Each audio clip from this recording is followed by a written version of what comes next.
You're listening to the Every Day is a New Day show. Inspirational conversations with movers and shakers about moving forward and choosing to embrace a positive outlook. Now, here's your host, Kim O'Neill. Welcome, welcome. My name's Kim O'Neill, and I'm a twice certified transformational coach, Reiki master, best-selling author, podcast host, former crime analyst, and big believer in learning from everything so you can confidently move forward in life. You can join us for the live shows most Wednesdays on Facebook at 6 p.m. Pacific Time. And now, here's today's newest awesome guest. I'm really excited to share with you today's guest. I have with me today Michelle Davis Younger. And actually, I'm going to correct myself first. Councilwoman Michelle Davis Younger. Look at that far. Welcome, Michelle. How are you? Thank you. I am doing great. Thank you so much for the opportunity. It's great being with you tonight.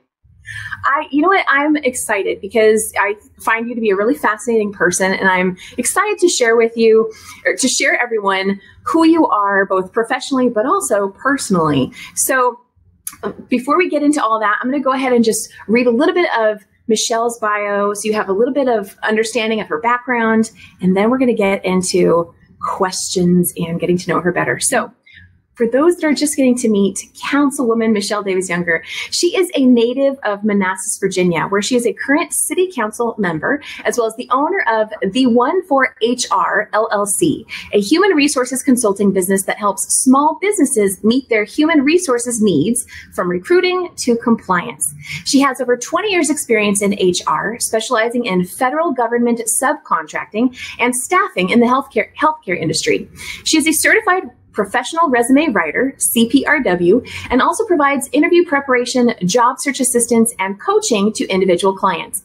She has an interesting testimony about being a single mom who was once drowning in debt to earning over 6 figures, and takes full advantage of every opportunity to now share with other women how to turn your God-given talents into income.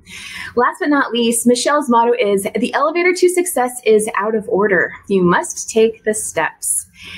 And that is just, Councilwoman Michelle Davis Younger in a nutshell. So, you know what, Michelle, I find so much of your story fascinating. It's kind of like, where do we begin? And we were talking a little bit before we started recording here, and I think it'd be really exciting to just share with everyone, part of that testimony you referenced about how you went from being a single mom drowning in debt, so many people can relate to that, to completely turning that around and earning 6 figures, having your own business, and all of that. Will you share with us about that? Yeah, a lot of prayer. And also during, drowning in debt and all of that, being a single mom, it's very tough. So when people say that I don't understand or I don't know the struggle, I know it very well. I'm trying to be both parents and balancing work, taking care of a child. Very, very difficult. But the one thing I always advise people is to make money off your talent. God has given all of us some talent that you can certainly turn into money making. I like to write and I like to type. So that's how the resume business came along. And I always started doing that. Even when I wasn't making 6 figures, I started doing that on the side and just worked out of my home, wherever I was. If it was out of my apartment or whatever, I did that. And I encourage people, take that talent and just do it on the side with your full-time job and just put that money away and just, use that to build a business so you can have something. I always wanted to have my own business to be able to help people and do that. So the connections that you make, always don't use people, but always talk to people about your talent and what you really want to do. We're not always doing the job that we want to do, but do that job to the best of your ability. Make connections in everywhere you go. Don't be afraid to tell people, hey, I write resumes. I help people with interviewing, no matter where you are, because you never know where that connection is going to be, and always be ready. Maintaining connections. Like I said before, whenever I leave a job, I never leave somewhere where I just blow them off. I don't keep in touch with 1 or 2 people that are still there. And that's how I was able to leave one job, go to another, come back to the job that I had left, and eventually make more money. But that was because I made sure that I stayed in touch with them, kept them up to date. I was in school at the time, so they were praying along with me. I was working on my MBA at that time. I passed that test, and they'd say, you're going to get the next one, and you're getting closer and closer. But maintaining those connections, and just don't be afraid to tell people what you can do. My mother has a saying, it's a mighty poor frog that won't praise their own pond. And so if you don't talk about yourself, nobody else will. And who talks about yourself better than you? And that's one thing that I do in my business also, is try to just get people to be comfortable about, I can do this. I can do that. I'm the best at this. You want me here. I need to be in your company because I can do this. So it's just making those constant connections, and always, always, always giving back. You will not be blessed with more unless you learn how to give back and help other people. Bring people along with you and meet people where they are, never judging, and always sharing what you've learned. I'm never holding on, oh, I can't tell them that because they may take my business. I don't worry about that. If I can teach somebody a skill and help them, and they want to go and do the same thing, I might be your customer one day. I might need your help. So always sharing, yes, and never being, holding things and being afraid to show somebody if they want to do that. To me, it's a great testimony that, hey, they're copying me. Hey, that's awesome. You copied me. That's pretty good, So never just holding on, but always be ready to help and give back. And that's a huge part of it. And you will be blessed to reach that level. And I don't consider myself at the six-figure level now because I have my own business. And so I don't look at it like that. But when you're in a full-time position and six figures, that's pretty awesome, bonuses and that and the third. But when you step away from that and you start your own thing, it's starting all over. You're having to build everything. That's kind of, where I am now. But then I have the council duties as well. So it's a fine balance I have to maintain. It's a lot of work, but you have to be able to put in the work. You have to be able to put in the work. It's just not going to happen overnight. And it didn't, so I hope that answered your question. It did. You know what? And gosh, you shared certain things that just make me actually like you even more. Because I totally agree. Everything you said. So let's actually go back to the interview coaching really quick, because that's, or interview preparation, HR consulting and all that. One of the things I started with was helping people prepare for employment interviews. Right. And so I'm just curious, you sound like you of course already have a lot of experience. I know you've got your credentials and everything all in that realm. And you sound, of course, very confident in providing that as a service. And I'm wondering, what do you find?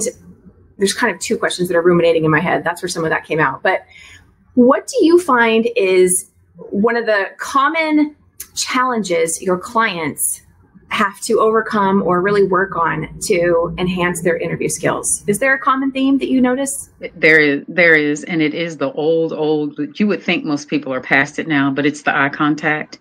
And again, being able to speak about yourself and just not looking at the floor, not looking at the ceiling, but sitting across from a potential employer. You've got to be able to convince me to give you a paycheck every 2 weeks versus Jane Doe over here. Right. And if you can't look me in the eye and make me believe that you're the best one for this job, I'm not going to give it to you. And so that is one of the main things. People just have such a hard time talking about their accomplishments, praising their pond. But if you don't do it, I don't know you from a can of paint. So you have half an hour, 45 minutes to convince me I need this person in my life. And that's basically what you're doing. It's teaching sales, really, because you have to sell yourself. Right. Okay. So I concur, we're on opposite ends of the country here. And I agree. Yeah. That is absolutely what I found as well. The other question I was trying to infuse in there is it sounds like you had a mother who helped instill a level of confidence in you. And as you were embarking on this new entrepreneurial journey, and as you mentioned, it's like you're starting all over. Have you noticed that, has there been any portion of you needing to, build up your confidence? Or was there any level of anxiety you had to kind of work through as you move into this new direction? Oh yeah, absolutely. And then I have the council stuff on top of it, but that's a whole nother story because I'm dealing with that whole unknown. Like I have to feel my way through this and try to balance my business as well. But being confident enough to go to people and say, "Hey, I have this business and I need your help," or I'm trying to get in here. It is a daily struggle. But you have to have the confidence to approach. One thing that one of my friends, he's kind of like a mentor, and he's always said to me, you're good. It's good that you're sending out these emails and you're asking for business. I'm Michelle Davis Younger and I do HR and I do blah, blah, blah. But what gets it and what's going to get it is the one thing that I absolutely, and you're going to find this hard to believe, okay. I do not like myself on camera. And so to do videos of myself advertising my business is like, are you kidding me? And he is like, I'm telling you, Michelle, and your face sells. When you're in front of me, I will buy anything you're selling.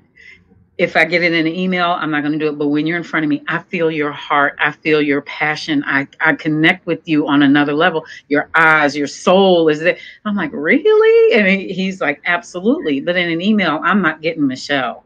But in person, you need to start showing up to these companies and just saying, hey, you may not be hiring now, but have you thought about bringing in a consultant to do blah, blah, blah, blah, blah. I am still working on that. I'm still not there. I did like one video. I had maybe 500,000 takes because I was like, I don't like the way I look. And I'm just so caught up in how I look and how I'm coming across. And all my friends are like, we're not seeing any of that.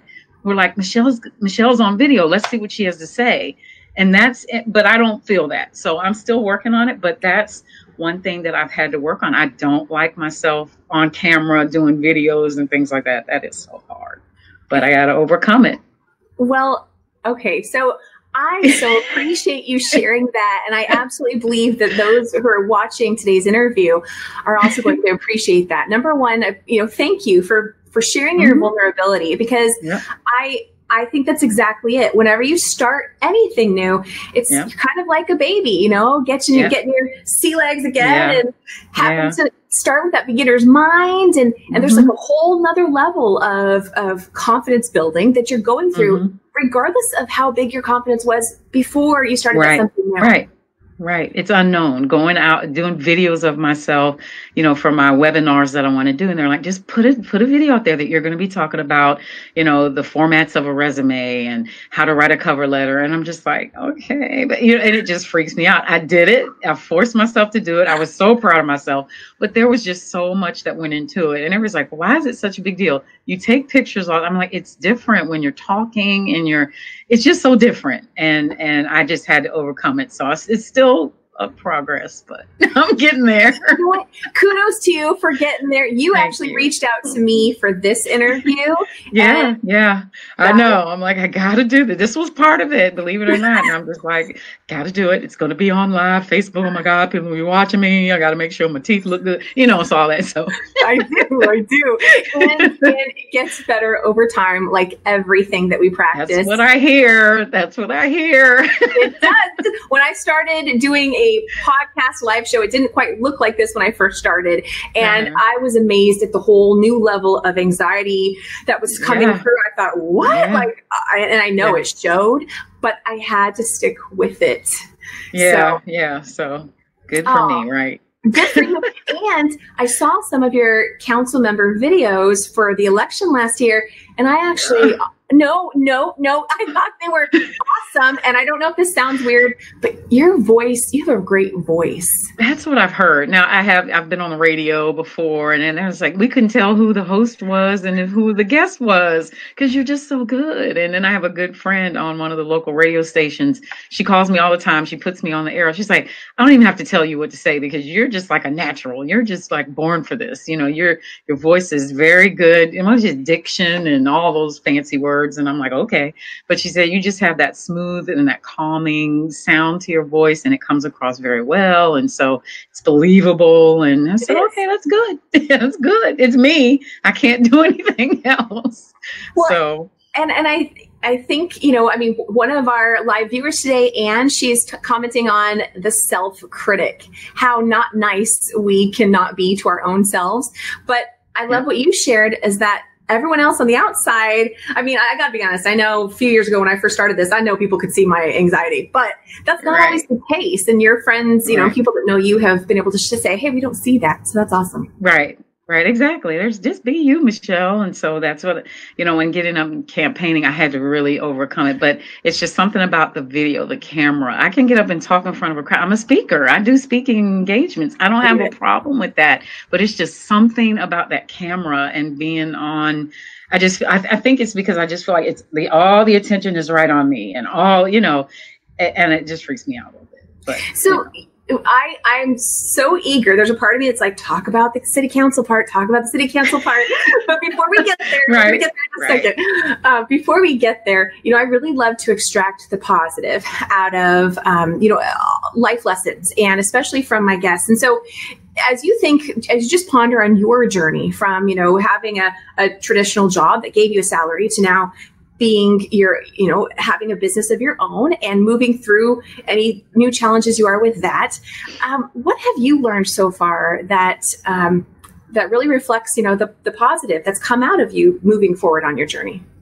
Just never, failure is going to happen, but you just get up and you keep going. You don't let it keep you down.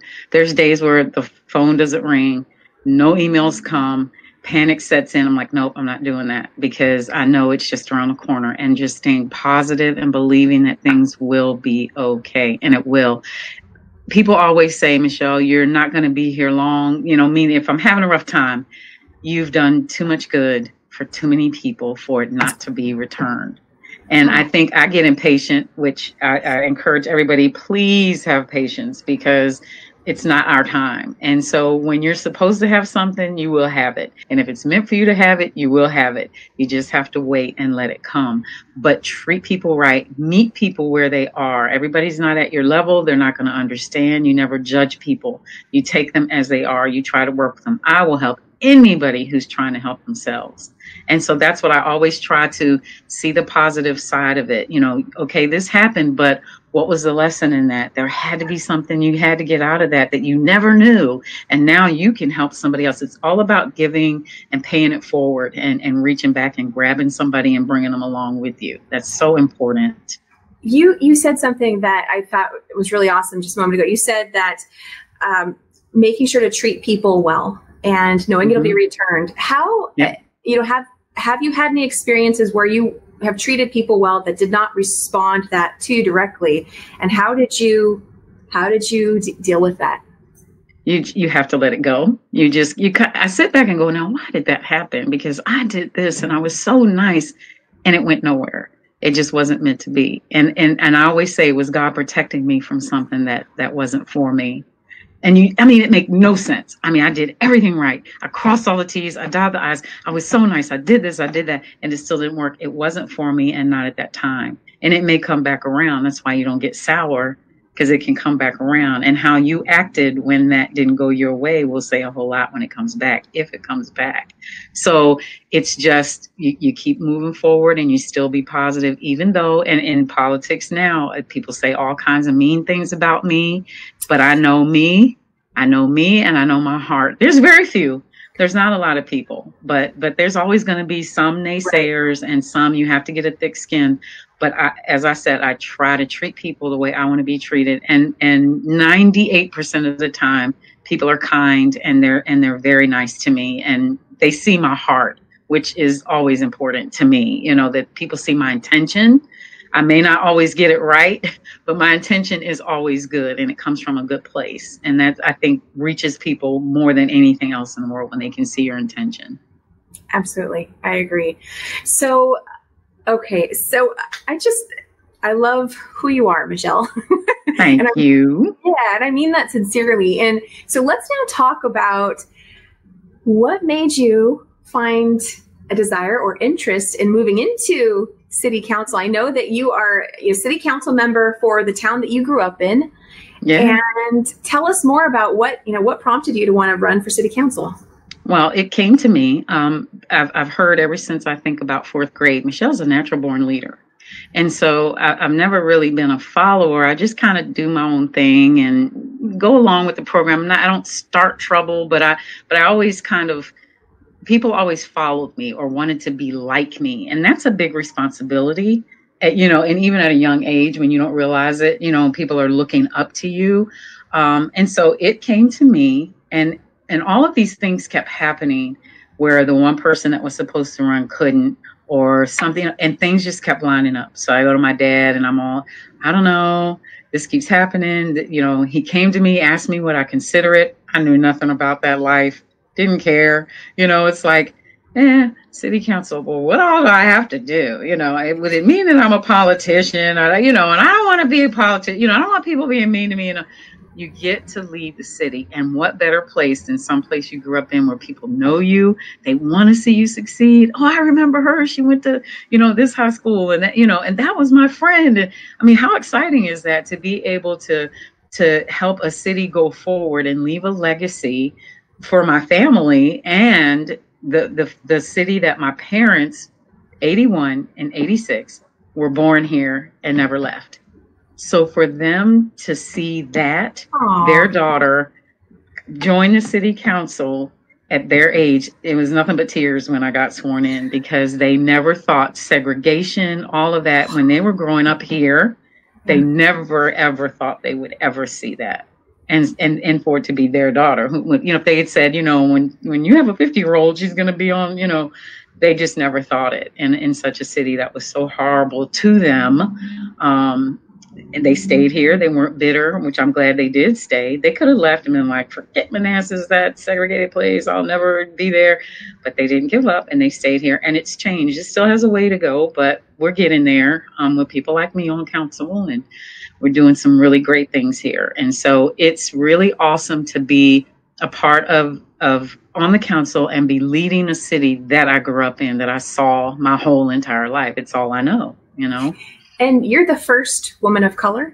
Yes, first woman of color to ever have a seat on the city council. So just that alone is like, oh my God, I got criticized for that. Well, what else is she? If that's all she's bringing to the table. Oh yeah, it was hard. It was horrible. I'm telling you. Well, what else? I don't see what else she's done. I don't see what did she do, just other than being the color we did. And so I had to, have to look past all of that, because I know my heart and I know what I'm capable of. And there's a quick story. I don't know how much time we have, but I love telling this story. On election day, I'm out there, pouring down rain. It was an awful day. And so, you have to make the rounds to all the precincts. But I was working at my precinct and where I live. And that's one of the ones I lost where I live, which I'm not holding it against anybody. But anyway, so I'm out there, hat on. I didn't win my own precinct. Isn't that awful? Like, wow, guys, thanks a lot. But anyway, so it's pouring down rain. I'm out there all day. And, baseball cap on, T-shirt, and I'm, please vote for me, and so I'm out there. And at one point there was a mom and her little girl, and the little girl came, my hair's flying all over the place. And the little girl comes running up to me, and her mom goes, oh my God, we finally found you. And I said, you were looking for me? And she said, this little girl, and she was about maybe 7 or 8. And she said, this little girl made me drive around to every precinct until we found you. And I said, why? And I'm just going, what did you do that for? And she said, she was not going to let me rest until she met you and got a picture with you. And, little black girl, just as cute as a button. And she's standing there and she's just, looking at me, and I'm going, okay, you okay? And she's like, yeah, can I get a picture? She's just like, I'm some, and I'm going, it's just me, And so she said, I am just so glad we found. I said, of course, you come to the last one they stopped at, and that's where I am. And I said, well, you're here now. So, I gave her a hug. We took a picture. And she said, okay, her mom says, let's go in and vote. And so she took her in with her. She comes back out and she leans. I said, did you vote? And she said, can I tell you a secret? And I said, sure. And I leaned down. She said, we voted for you. I said, well, you rode around for me all day long. I would think you voted for me. She said, I don't want to be like you when I grow up. I said, you got to be yourself. You got to be yourself and you will make it. I said, but me having that experience is like knowing that little girls are going to look back and go, she did it. I can do it too. And that matters so much. I have Muslim women coming up to me, Hispanic. I mean, just I can't believe you did it. I can't believe you did it. They finally got a woman. Now I know it can be done and I can do it too. I'm like, absolutely. If nothing else comes out of it, I broke down that barrier and other people can come behind. But that made my entire day. That little girl, oh my gosh. Oh my gosh. She said, you're going to win. You're going to win. I'm like, I hope so. Just adorable. And just to have an impact like that, unbelievable. Unbelievable. But it meant so much. It was just such a great moment that I will never forget. That's a powerful, inspiring story. Yeah, I love telling that. Thank you for telling that. I think it's really awesome to, we hear stories of like that in places that seem really far away and distant. And I think it really hits home on a completely another level when you have something local happen. And so for all those people you just mentioned, that little girl, the Muslim women, the Hispanic women, they're getting to experience that in their home. Yes. It's amazing. And then everybody's like rooting for me to make it and make change and try, that first year, it's very difficult when you come in, like I said, never having served on nary a board, and having to learn like how things work and all that. But I ask questions, and I ask questions of the right people. I have trust in the people that are in place. And so this first year has been all about learning, just trying to build bridges between parties. I hate that they make you pick a side, R&D, and I'm about people. That's why on the city website, you see me in purple. And that was on purpose, because I see people. I don't see, oh, you're a Republican, I can't talk to you. I will talk to anybody who's going to talk to me. I will work with anybody who will work with me. I cannot build bridges by staying on one side. And that's not how bridges get built. Right. You cannot stay on one side. You got to cross over. So that's always my message, is just trying to reach across and help people. We all want the same thing. We just have different ideas about how to get there. But that doesn't mean you have to be hateful. You don't have to talk down to people. Everybody has an opinion. You can hear it, listen, and decisions have to be made as such. So I know when I lay down at night that I have the citizens that I have to answer to. If I can sleep thinking, okay, I made the right decision, I feel good about it. If I cannot look myself in the mirror, I'm not at peace with it, I won't do it. I'll ask more questions. I'm not voting on that until I know and I understand. Because I have over 6,000 people voted for me, so they're all counting on me to make the right decisions. So take it seriously. Yeah. Wow. So anybody out there has a dream and is interested in doing something, but it hasn't been done yet, it doesn't matter. You can be the first. Right. That's right. Absolutely. And you just have to have faith and just know you're doing the right thing and do your best, and you're going to make mistakes, and that's life. And you learn from it. So it's an awesome opportunity, and I don't take it lightly at all. The other thing that really stands out to me in what you were sharing is that you know who you are. Yeah.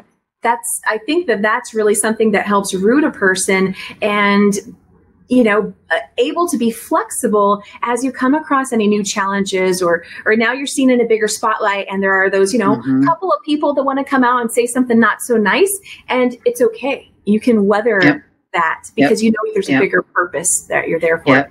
Absolutely. Absolutely. And you got to have good people around you. Your circle has to be small. I know 1 million people, but my circle's about 5 or 6 that I can really trust and count on and know that, my secrets are there and I can vent and they keep it tight, right there. You have to have that core of people. I think it was Tyler Perry who says, you have the tree with the roots at the bottom. There's only a few roots, but you got all these branches.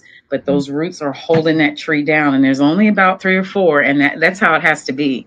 I mean, you can't trust everybody, and then you got people that want to ride on your coattails. Oh, I want to be seen with the councilwoman, and I want to, and I still have not made somewhat. That connection is hard to make because people will say, oh, you can do whatever you want. You're council. And I'm going, what does that mean? Like I stand in line like everybody else. I don't want the special treatment. And it's nice to get front seats and all that. But have to remind me that you're council, and I'm okay. Only people I make do stuff. I think my kids, I say, you will now refer to me as the honorable mom. There you go. That's nice. I like that. That's funny. Because a piece of mail came and said the Honorable Michelle Davis Younger, and I said, oh, I like that. You will now refer to me as the honorable mom, and I will not answer to anything else. And they all just kind of look at me like, yeah, right, mom. So I can't blame me for trying, right? It's like the people in that closest circle are like, yeah, we're not going to go there. Everyone else. Yeah, it's like, we know you. You just Shelly, you know. That's funny. Yeah. Do you get stopped in the grocery store and when you're out running errands? It's starting to now. A lot of people at first didn't make the connection, and rightfully so. You can't blame them because they're not used to. They automatically assume there's no person of color on the council. So they automatically dismiss that I could even be on council. And I won't say anything. I just go on. If I'm with the rest of the council, they still sometimes don't think I'm on the council. And it's so funny. It is now, what is this, October? And I got elected in November, almost a year ago. And they'll still be, and then one of the other council members will say, oh, and this is Michelle, she's on the council. And they go, oh, it's just automatically dismissed that I'm not a part of, because that element, there has been, there was a man, on there, but there's never been a woman. So it's just automatically, oh, well, she's not part of the council. She's not, but then now they're starting to, I wrote it for a really long time and I was glad, but now it's like, shoot, they know me. And they're stopping me on the street and in the gym and in the grocery store. I'm like, I can't do anything right now, but you can email me, and I try to get back to everybody with an answer. Even if I don't know the answer, I tell them I'm going to try to find out the answer as best I can, as fast as I can. But it is starting to catch up to me now. Then the mayor even said, oh, yeah, you're going to ride that for a little while, and then they're going to start to figure out. And I said, I can't tell them that that's my twin sister. It's not me, it's her. And he's like, nah, that ain't going to work. So they're starting to catch on like, oh, yeah, aren't you? And sometimes I want to go, no, it's not me. No. So kudos to you for being a strong, confident woman and putting yourself out there to be in that role. And that's a lot. Yeah, absolutely. And I can't blame you for wanting to also maintain your privacy for as long as you can. But I'm glad to hear that it's a 4-year term and you have 3 more years for people to get used to the idea of seeing you and knowing absolutely there's a woman and a woman of color and we're making change. That's it. And it's starting to get there, and it's awesome. I mean, the council does a really good job with it because they recognize it, and they'll say, oh, and this is Michelle, because they can see that. I dropped my earbud, fell out. They can see that sometimes I get ignored, and it's not, not their fault, but it's just they're just not used to it yet, and they'll get there. Absolutely. To the degree that you're comfortable, would you like to share any of the, anything about your platform or any of the things you would like to work to see some change in, or what you're focused on while you're in City Council? Well, for me, it was the voice to the voiceless, taking away or trying to remove the fear of government and people of color. We, including myself, were not raised to. You can work in City Hall and you can go to council and talk. Are you kidding me? Go in front of it was never mentioned, discussed. The ignorance of government and local government is horrendous. And so I'm on the appointments committee. And so that's where we have, our boards and commissions and committees where you can volunteer and get citizens. I am working like a Trojan right now, trying to get more people of color involved at that level so they can at least get a sense of how government works and how meetings are conducted. And this is how this plays a big factor into the council's work. When you guys meet and you make decisions, it affects what we decide to do. They have no idea. And just that fear of government, I want to get rid of that. That is like one of the main things. And just that people now feel that they have someone that understands the struggle and can bring it forward to the city.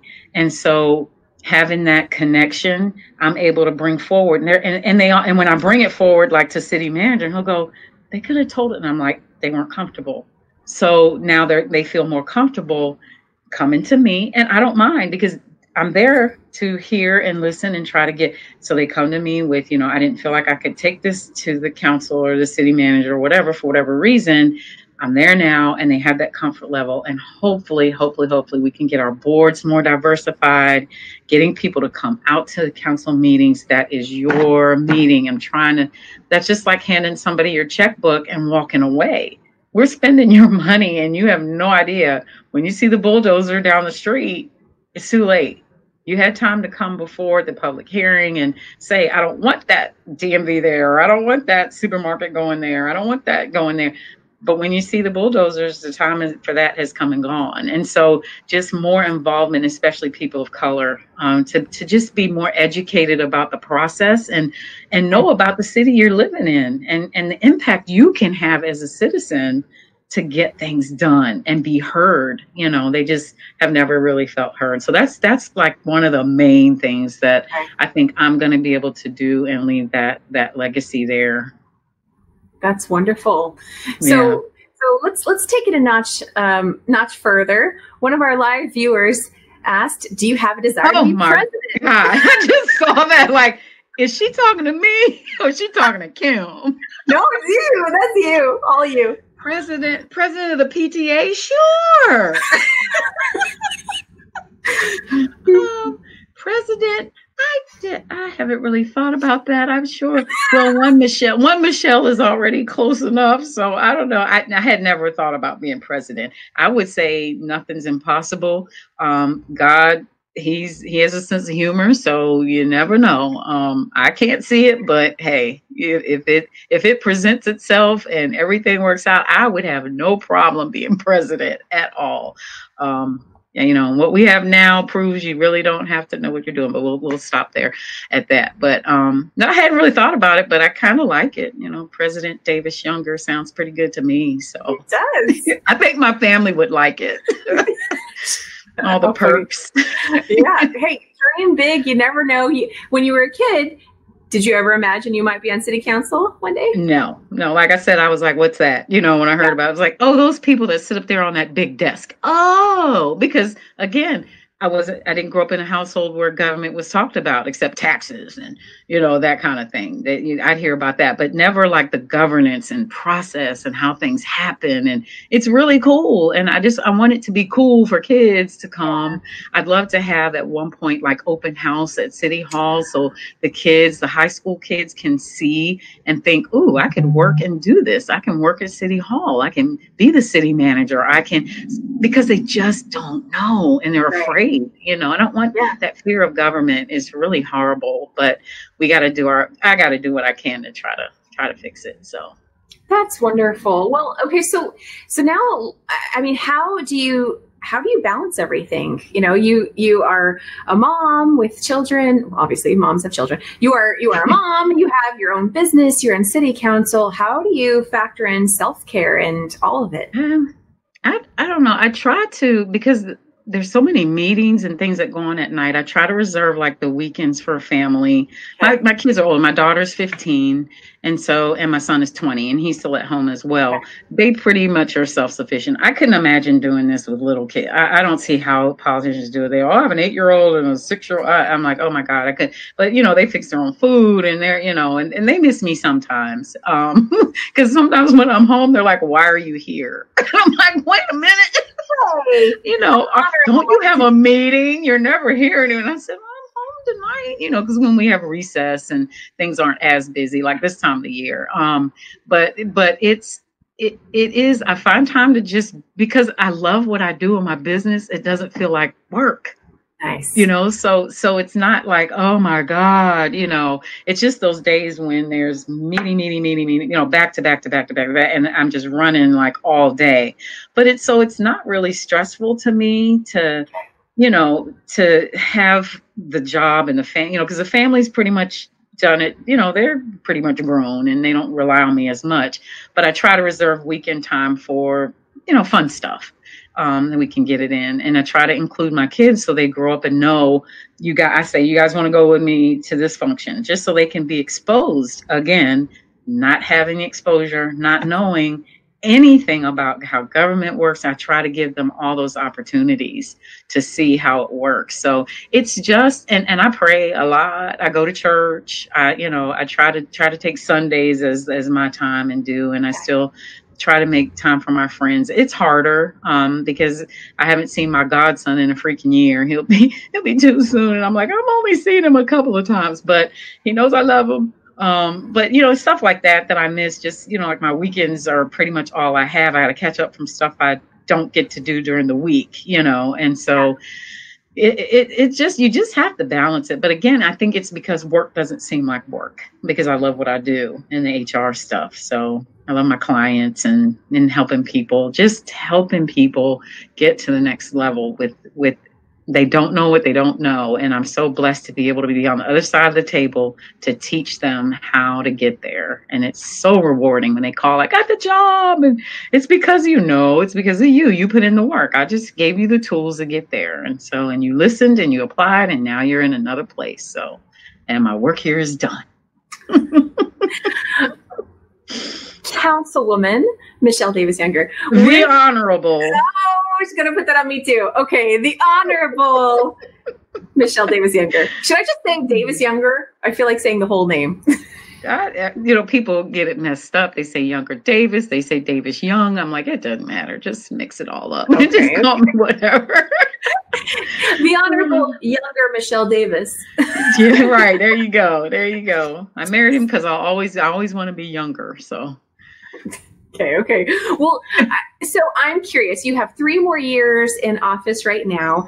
At the rate things are going right now, do you see yourself running again for re-election? I don't know. I don't know. I don't know if I even want to go higher. So, I've thought about that, and I just don't know. Because I take it day by day, and I'm like, I haven't learned this yet. You know what I mean? Right. And so, thinking about re-election, and that's where they want you to start, because I got to start getting stuff together and all that. And I'm just going, I don't know. Right now, I can't say yes. I can't say no. I'm so day by day. And people do this for 12 and 16 years. That is not going to be me. Not at this level. The local level is really difficult. I don't think people understand. You're really in the weeds at the local level. When you go higher, it's a little less because you have staff and you have, people that do a lot of stuff for you. But at the local level, you're meeting with constituents during the week, and you're in there and you're getting hit with it. Like I said, the gym and the grocery store, and when you're a little higher, it doesn't wear you down as much. But I don't see why I wouldn't run for re-election. It's just not in my forethought right now, like right in the front of my mind. Okay. I know it's there and it's all good. I've always been one of those people like, okay, what can I do next that'll break the barrier? I'm always looking, okay, I conquered the first woman of color. What else can I do? I don't know. I've always been like that. I want to be the one who does the different thing.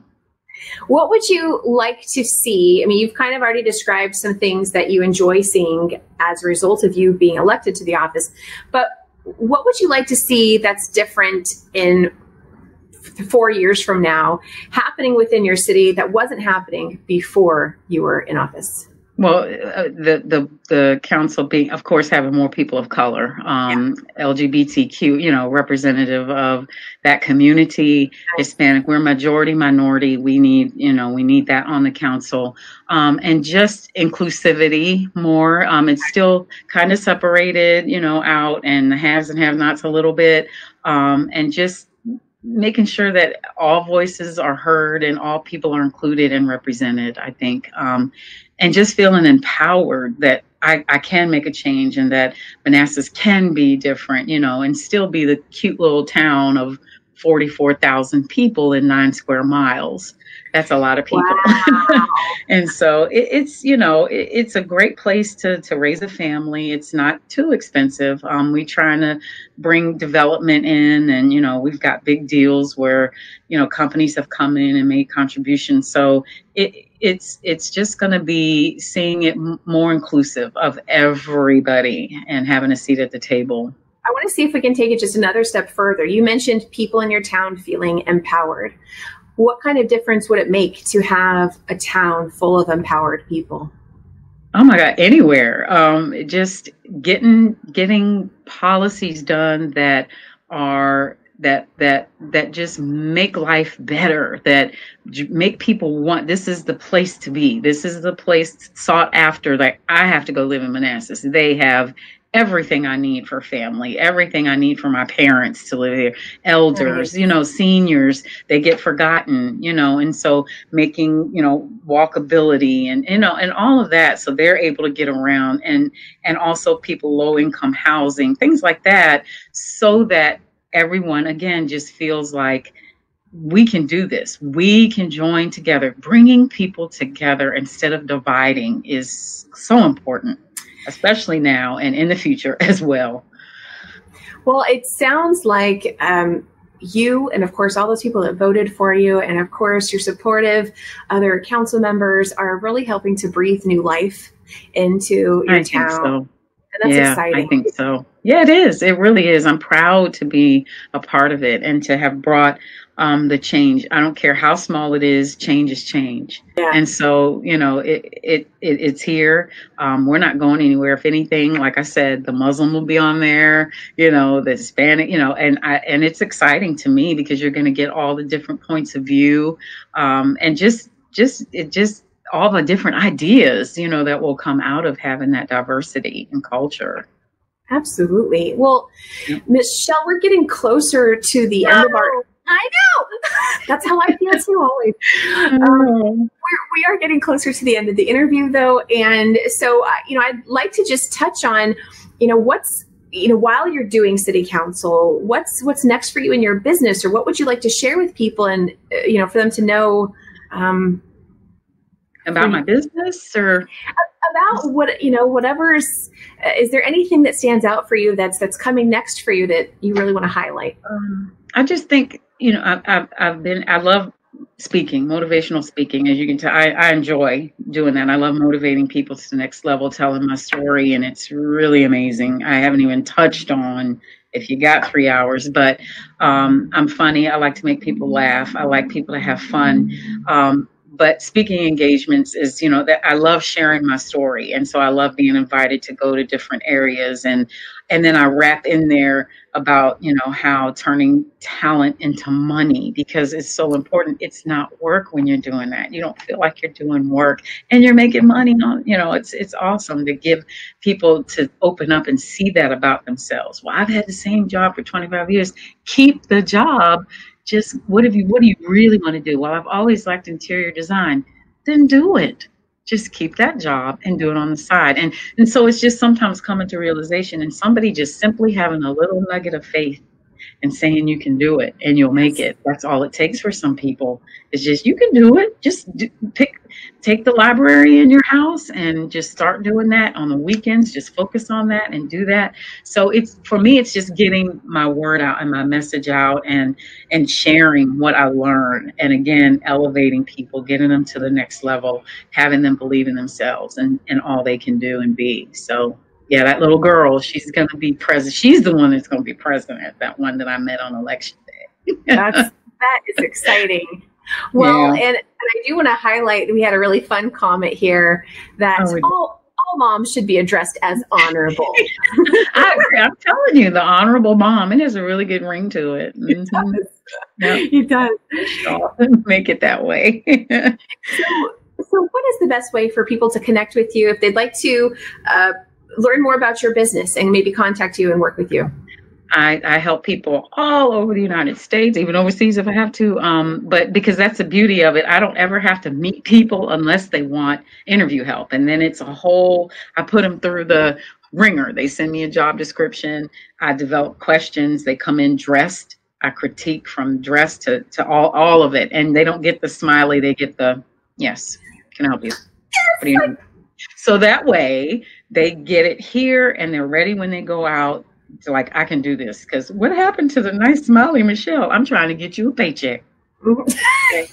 I totally get it. Yes. Get you a paycheck. So you need to be here with me, so, but to reach me, it's very simple. The one for HR and HR is human resources, because that's all I've ever done and what I love. The one for HR@gmail.com is my email. The one for HR.com is my website. I don't need my phone number. That's about the best way to get me. I'm on Twitter, and I have LinkedIn and all that, and you can Google me and pretty much resume, interview, all that. It'll pop up. So, but yeah, I help everybody. And even when I do the interview prep, if a person's not local, we do it like Skype, and I'll do Zoom or something like that, just so I can see the person, get body language, that kind of thing. It works out really well, and I have really good rates. I work with people. I do some pro bono work, because I'm not going to add another bill to you if you're not working, because that's crazy to me. How are you going to pay me? I'm trying to, you know what I mean? So I can't pay you. Don't worry about it. I didn't ask you about pay. I understand your situation. Take me to lunch when you get your first paycheck. Nice. That's what I do. And you better do it too. Your heart shows through a lot of what you're doing. And and just in our 1 hour interview, I feel it. And so what a blessing that you get to serve your community and showcase that to them as well. That's what I love. I love to do it. It's so rewarding. It really is. I never thought it, but I can never make a difference, but I think I am. So absolutely you are. And so for those in your community that would like to reach out to you for any city council questions or anything of that sort, what's the best way for them to reach you for that purpose? On our city website is manassascity.org, and then you'll see under the government tab, if you click on government, you'll see city council at the top, and you'll see me there. My hair is much shorter then, but I have on my purple dress, and I'm right in the middle, so you can't miss me. And then all of our emails and phone number, all of our stuff is there. So, but yeah, just manassascity.org, and go to our government, and you'll see the city council there. So. Awesome. Awesome. Well, Kevin is saying great job. And that's the one that told me to do the videos of myself. That's him. Hey, Kevin. I'm doing it. Great job, Kevin. Yes, she does a great job. So, well, Michelle, do you have Councilwoman Michelle Davis Younger? Do you have any parting words you would like to leave everyone with? Oh my God. Well, the elevator to success is out. You got to take the steps. I know I stole that from somebody, but I don't remember, but I loved it. When I first saw it, I was like, oh my God, that is so true. Everything is not instantaneous. It takes work. It takes hard work. It's sleepless nights, but you got to put in the work to get the results, and just never give up. I mean, times are tight. They're tough. Some days I'm like, oh my gosh, what is going on? But I just have to stay centered and grounded. I start every day with prayer and meditation, and just ask God. I'm always asking how I can be a blessing to other people. It's not always about me. And something just very simple as a smile or saying hello to somebody, it'll make their day. And so just meet people where they are, and that's and have a servant's heart. I'm having a bad day, but that person could be doing so much worse. I could be so much worse, and just my simple understanding and saying hello or giving a smile makes all the difference. So just meeting people where they are, and staying grounded. No matter how high you get, just stay grounded, because it can be over in a flash. Show gratitude. Show gratitude. So that's my thing.